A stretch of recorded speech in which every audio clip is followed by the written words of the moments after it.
Hello everyone, welcome to a new blog. দেখতে পাচ্ছ ready ফেডি হয়ে গেছি, কারণ আমাদের সাথে একটা দাদাজি টাইপ লোক থাকে যে সকালবেলা 6টার সময় উঠে বলে পায়খানায় যা, স্নান কর, জামা গুছা, জামা পর। কেউ রেডি হয়নি এখনো, সবাই ঘুমাচ্ছে এখনো মনে হয়, কিংবা কেউ ওয়াশরুম গেছে উঠে। আর আমাদের দেখো আমরা পুরো রেডি। তো এই হচ্ছে ঘরের অবস্থা, সবই হয়ে গেছে ঢোকানো, কয়েকটা টুকটাক জিনিস বাকি আছে, যেটা মোটামুটি অ্যাকচুয়ালি ওরা খাবার দেবে, এখনো খাবার দিয়েই ওঠেনি। খাবার দিলে বুঝবো যে এবারে খাবো আর বেরোবো। আমাদের ওটস খাওয়া হয়ে গেছে, আমরা যেটা খাই সকালবেলায়। আর আজকে কোথায় যাওয়ার কথা? চেরাপুঞ্জিতে যাওয়ার কথা। দেখা যাক কোথায় যাওয়া হয়। চেরাপুঞ্জি যাওয়ার কথা, মোট কথা। পুরোপুরি রেডি হয়ে গেছি আমি, দেখতেই পাচ্ছ। এই জামাটা আমার খুব ভালো লেগেছে, খুব সুন্দর এসছে এটা, খুব ফ্লেয়ারি মতো, ঘুরলে অনেকটা এরম এরম এরম এরম হয়, তো এই কারণে আমার খুব ভালো লেগেছে। যাই হোক, আমাদের ব্রেকফাস্ট চলে এসছে, দ্যাট ইজ স্যান্ডউইচ। আমরা ওটস খেয়েছিলাম, কিন্তু তাও আমরা স্যান্ডউইচ খাবো। আর আমি মাথায় একটা বউ লাগিয়েছি সুন্দর করে, একটু দেখি দেন, আমি একটা বউ লাগিয়েছি যে পিছন থেকে। এখন বাইরের ওয়েদারটা দেখো, এরকম টাইপের রয়েছে, কি ভালো লাগছে। মেঘগুলো কি সুন্দর দেখ। ঘরে কালো বিড়ালটা দেখো, পোষা মনে হচ্ছে, বলে বেশ লাগানো। মালিকের বিড়াল হবে। ওইখানটা গার্ডেন এরিয়াটা কি সুন্দর। এখন আমি এখানে 550টা ফটো তুলবো। খুব সুন্দর জায়গা। সবাই উঠে পড়েছি বাসে, আমরা আমাদের সেই সিটে পার্মানেন্ট হয়ে গেছে এখন সবার সিট।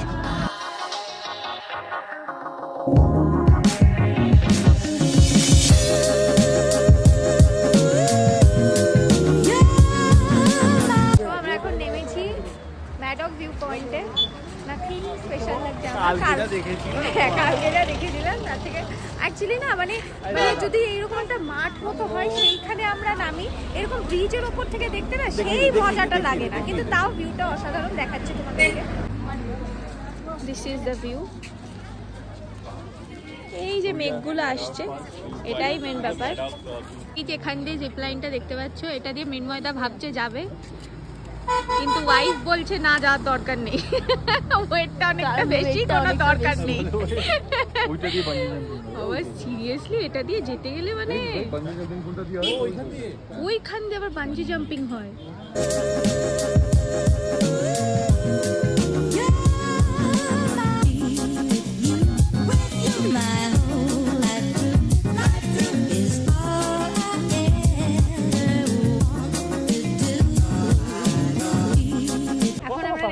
নেক্সট ভিউ পয়েন্টে, that is garden of caves. যা গিয়ে দেখছি কি আছে না আছে। আজকে আবার ড্রাইভিংটা খুব রাফ করছিল টান্সের সময়, এর জন্য শুভর খুব শরীর খারাপ করছিল। আমি একটু এখন নামার সময়, বাস থেকে নামার সময় একটু জোরেই বললাম যে যেন টান্স নেওয়ার সময় একটু ধীরে নেয় টান্সগুলো। ভগবান যেন শুনবে কি না, মাথায় মানে ক্র্যাক আছে। আমরা যাচ্ছি নিচের দিকে, কি আছে দেখা যাক। বেশ ভালো ভালো লাগছে। এখানে কোনো ফলস আছে মনে হচ্ছে, আওয়াজ হচ্ছে আর কি। নাও আমরা কেভের ভেতরে যাচ্ছি, কি ভালো লাগছে, মনে হচ্ছে ঠান্ডা জলগুলো পড়ছে গায়ে, কি ঠান্ডা লাগছে। উপর দিয়ে জল পড়ছে, ভিজে যাবো মনে হচ্ছে। বাবা কি ঠান্ডা লাগছে জলগুলো। আমার সামনে তো প্রচুর জল, ছাতা নিয়ে আসলে ভালো হতো তো, জানি তো না এত বৃষ্টি হবে। এখানে এখান দিয়ে দেখো, এখান দিয়ে তো লিটারেলি জল পড়ছে প্রচুর, বেশ মজা লাগছে আমার।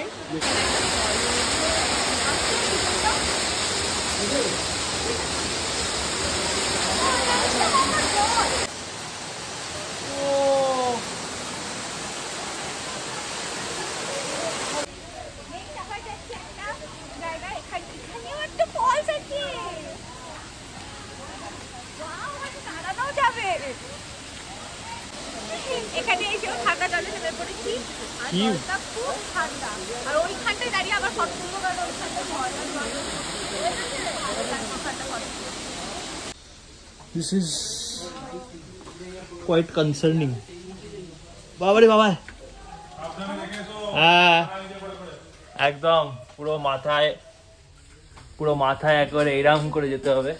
আমার তো মনে হচ্ছে যেন সাপ থাকলো তো খালি একটাই মনে কি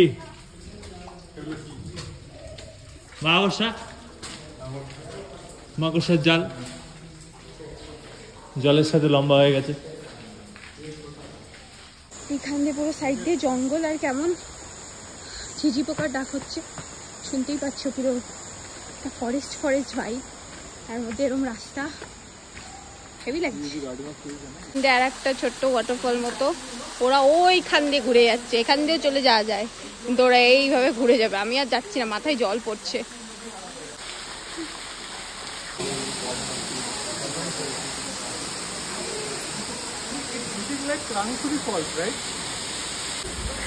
Be careful bro, planted rock पे उसका पैर फिसल रहा है literally। সেরকম আবার একটা বড় ফলস, আর এখানে সবাই নেমে স্নান করছে। লাইফ জ্যাকেট ওইখান থেকে পাওয়া যাবে, দারুণ জায়গা। চেঞ্জিং রুমও আছে এবং চেরাপুঞ্জিতে গার্ডেন অফ কেভস বলে কিছু হয় আমি জানতামই না। এখানে এতগুলো স্পট, এটা অ্যাকচুয়ালি 7 নম্বর স্পট। এটা প্রত্যেকটা জায়গা দারুণ এক্সপিরিয়েন্স করতে পারবে, আর প্রতিটা জায়গায় অ্যাকচুয়ালি নিজে তুমি ডুব দিতে পারবে, চান করতে পারবে। আমরা অ্যাকচুয়ালি সেই জানতাম না, তো সেইভাবে জামা পরে আসিনি, গন্ডগোল হয়ে গেছে। নেক্সট ভিউ পয়েন্ট এটা, এই যে দূরে এই প্লেন ল্যান্ডটা দেখা যাচ্ছে, ওটা নাকি বাংলাদেশের সিলেট বলছে, বেশ ভালো লাগছে দেখতে। তো এখন আমরা যাচ্ছি একটা আরেকটা ভিউ পয়েন্টে, এটা প্রচুর ভিউ পয়েন্ট এখানে, এটা 9 নম্বর না 10 নম্বর ভিউ পয়েন্ট, আই থিঙ্ক 10 নম্বর। আমরা যাচ্ছি একদম নিচে, খাই বাস ভেঙে পড়লে এখানকার আদিবাসীরা ধরে নেবে। এটা হচ্ছে দাবাই, মেডিসিন ওয়াটার বলা হয় এটাকে। তুই তো খেয়েই যাচ্ছিস রে, কেমন কোনো স্বাদ নেই বল। এটা আমাদের লাস্ট স্পট, দ্যাট ইজ এই এরকম করা রয়েছে পাত্রের মধ্যে, আর এখানে হার্ট শেপ, এখানে কয়েন ফেলেছে কেন সবাই? মনস্কামনা যদি ভালোবাসার পূর্ণতা পায়। অরিজিৎ কয়েন বার করছে, এই কয়েন বার করছে, কয়েন তোল। অরিজিৎ কয়েন বার করে এর মধ্যে ফেলবে যাতে ওর ভাই ভালোবাসা পূর্ণতা পায়। যত 10 গুলো একে বলছে নিচ্ছে না, impression of the কিচ্ছু নেই, কিচ্ছু লেখা নেই সব। most famous among others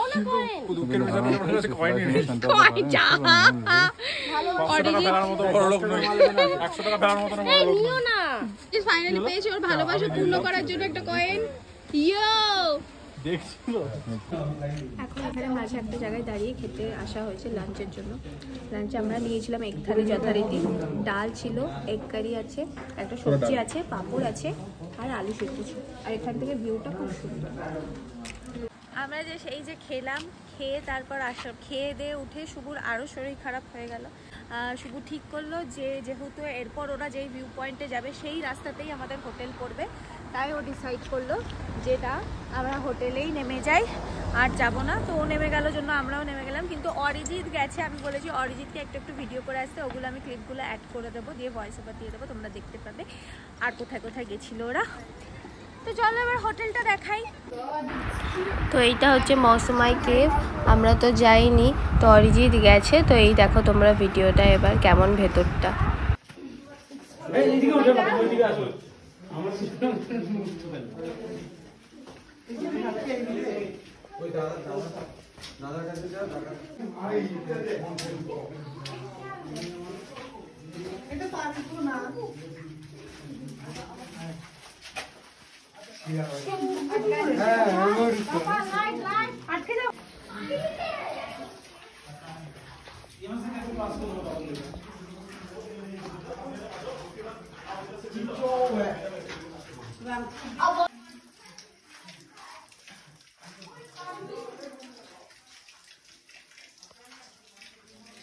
এই হচ্ছে হোটেল, আর হোটেলের চারিদিকে জাস্ট ভিউটা দেখো কি সুন্দর, মানে পাহাড়ি রাস্তাই খুব সুন্দর। চলো ভিতরে গিয়ে তোমাদেরকে দেখাই কি কি আছে। তো ঢোকার সময় এখানে সুন্দর সুন্দর দুদিকে দুটো দোলনা রাখা আছে বসে চিল করার জন্য।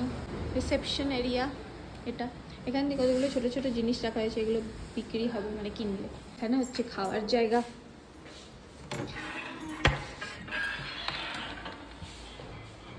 তো ভেতরে এলে এসে এই হচ্ছে আজকে আমাদের রুম তো অনেকগুলো নেওয়া হয়েছে, আমরা এই রুমটা নিয়েছি। এখানে কাবার্ড আছে আর এই হচ্ছে ওয়াশরুমটা অনেক ক্লিন। তো এখন তো আমাদের যথারীতি কিছু করার নেই, কারণ আমরা দুজনেই আছি শুধু। তো এখন আমরা একটু বসে গল্প করব আর হয়তো উপরে গিয়ে একটু ফটো তুলবো, কারণ উপরে বাইরের ভিউটা অনেকটা সুন্দর, কারণ হোটেলটা অনেকটা সুন্দর এরিয়াতে নেওয়া হয়েছে। এই ট্রাভেল ইউর ডেস্টিনেশন মানে প্লেসগুলো এক একটা চুজ করেছে এত ভালো ভালো, সবকটা লাক্সারি প্রপার্টি, আর হলো তোমাদের দামের মধ্যেও হবে, কারণ খরচাও খুব কম, আর হলো খুব ক্লিন যেই জায়গাগুলো নিয়েছে খুব ক্লিন, আর এদের ব্যবহারও খুব ভালো। আর সব জায়গায় গিয়ে তো আগেই বলেছি, আজকেও যেমন কেভেতে গিয়ে কতটা টাইম ধরে আমরা ঘুরতে পারলাম নিজেদের ইচ্ছা মতো, আমরা চাইলে আরও থাকতে পারতাম। হ্যাঁ, এই যে এরা দুজন চলে এসছে, আরও সবাই তো গেছিলো, আমরা দুজনেই খালি যাইনি। কেমন লাগলো বলো? এক্সপেরিয়েন্স ভালোই ছিল, ঠিক আছে। এই কেভটা খুব অ্যাডভেঞ্চারাস ছিল। দুটো তিনটে কেভ ছিল, একটা কেভের মধ্যে থেকে অ্যাক্সেস হিসাব মতন অ্যাক্সেসেবল ছিল, তো যেটাতে আমরা গেছিলাম পুরো অ্যাডভেঞ্চারাস ছিল। মানে ভেতরটা তো একদম খুবই, মানে যারা প্রথমবার যাবে তারা ডেফিনেটলি হালকা একটু ভয় তো পাবে বেরোনোর সময়, যেটা প্যাসেজ গুলো খুবই ছোট ছোট এরকম টাইপের প্যাসেজ ছিল, আর হাইট অনেক জায়গায় কম ছিল যেখানে আমাদের একদম বেন্ড হয়ে যেতে হচ্ছিল। আর আরেকটা সাইড হচ্ছে যেখানে আমরা যাইনি, সেখানে লেখাই ছিল কশনস বলে, সেটা একমাত্র কেভার্সদের জন্য আর এক্সপ্লোরারদের জন্য। সেখানেও তোমরা ঢুকেছিলে? এখানে আমরা ঢুকেছিলাম, আমরা কিছুটা গিয়ে দেখছি যখন শুয়ে যেতে হবে এটার ভেতর দিয়ে, তখন আমরা বেরিয়ে চলে এসেছি। আমরা ট্যারেন্টুলা দেখলাম একটা, ট্যারেন্টুলা ছিল না, এটা হয়তো ওয়ান টাইপ অফ স্পাইডার হবে, মানে ডেঞ্জারাস ছিল, সবার হয়ে গেছে, স্পাইডার ছিল, ঠিক আছে। একটা দেখে ভয় পেয়ে গেছে, তো আমরা মেরেছি দৌড়, তার মধ্যে তো ওর হাতে লাগলো, আমার এক বন্ধুর মাথায় লাগলো। এখন আমি শুভ আর অরিজিৎ তিনজন মিলে বেরিয়েছি হলো এই সবার সাথে বসে একটু গল্প করতে, সবার সাথে বসে তো গল্প করা হয় না, ভালো ঠান্ডা, এই যে ভাগ্যি সেটা এনেছি। হ্যাঁ, ফুল প্যান্ট জ্যাকেট তবে বুক করতে হয়, তাও ঠান্ডা লাগছে হালকা হালকা, হাওয়া চলছে থেকে বেশি ঠান্ডা। হ্যাঁ অবশ্যই, এটা উঁচুতে। তো যাই হোক, বসে আড্ডা দিই, এটা আর কি দেখাবো, এটা তো পার্সোনাল একটা টাইম স্পেন্ড করতে হয়, সোশ্যালাইজ করতে হয়। হয়ে যাক তারপর কথা। রাতে ডিনার চলে এসেছে, এখন সব সার্ভ করা হবে। ডিনারে আছে ডাল, সবজি, চিকেন, চাটনি, আলু সিদ্ধ, পাঁপড় ভাজা আর স্যালাড। এই খেয়ে চলে এসেছি আমরা। এখন জাস্ট একটু গল্প করছি যাতে খাবারটা হজম হয়ে যায়, দেন এক্ষুনি ঘুমিয়ে পড়বো, কারণ কালকে সকালে আবার উঠতে হবে। কালকে সকালে আমরা উঠে যাব হচ্ছে ডকির দিকে, এইটুকু আমি আপাতত জানি। So bye bye for today.